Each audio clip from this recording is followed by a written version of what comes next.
嗨，呵呵，我们看完这个故事啊，那妈妈问你哦，在这个里面呢，爸爸是不是从星期一到星期天每天都在打呼，对不对？Daddy snores every day.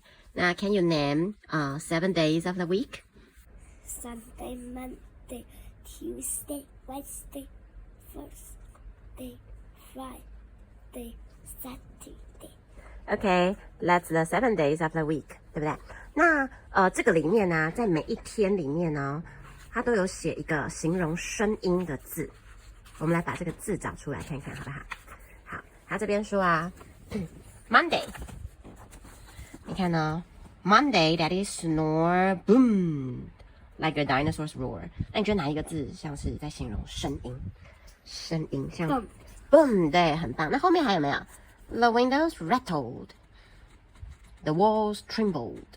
我以为是 rattle 就是那个窗户的声音。我们再来看 Tuesday， 你看看这上面有没有形容声音的字呢 ？On Tuesday, Daddy snore rumble. Rumble, Rumble. earthquake. Earthquake 是地震的意思。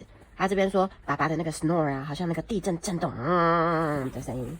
好，所以这个 rumble 也是形容声音。再来 Wednesday， 我们看看啊，这边还有一个，你看哦，他说这个 water on her head all night long, drip drip。我觉得有没有形？对，这个是形容那个水滴滴下来。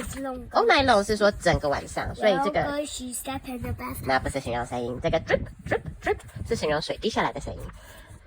那我们找找看这个 Wednesday 哪一个字是形容声音呢 ？Daddy snore chucked like a freight train， 这个对不对？是形容像火车啾啾的声音。那再来我们看看 Thursday。他说 Daddy snore buzz 啊 buzz 这是形容像这个 bumblebee 的声音，对不对 buzz， 所以这个 buzz 是形容声音。那看看下一个 Friday Daddy snore whistled like a teapot， 你觉得哪一个字是形容声音呢 ？Whistled 很像在吹口哨的声音，对不对？好，那再来 Saturday On Saturday Daddy snore honked， 我觉得是 honked， 这个很像按喇叭的声音，有没有？像这个 truck 卡车叭叭叭叭按喇叭的声音，对不对？所以这个 honked 是形容声音。然后最后一天，这里就没有了。好，所以这一本里面有很多形容声音的字，我们都找出来了，对不对？好，拜拜。拜拜。